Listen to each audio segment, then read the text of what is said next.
Okay, this is a brief video on assembling and installing our Vive Hinged Toilet Seat riser. I have it here. We'll just go over briefly on how to assemble it. We'll start by turning both pieces over.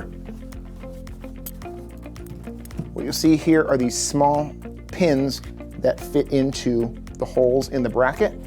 When it's turned over, just set those on top, and with just a little pressure, those will lock into place like that, and you're all set to install. The first step in installing is to remove the seat and lid from your toilet.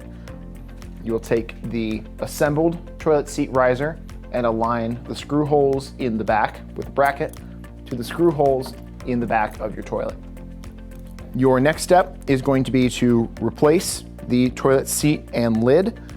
Make sure that the attachment holes on the seat are in line with the holes in the seat riser, so you can run the included long bolt through. If need be, use the optional washers that come with. Make sure that the plastic washer is on the bottom, closest to the toilet, with the metal washer above it. Once you have the bolt run through the lid, the seat, the toilet riser, and the toilet, take a flathead screwdriver to stabilize the top of the bolt. Use the included wing nut and attach to the bottom here.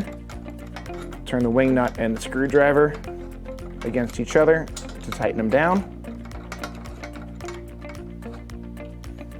and you'll be all set.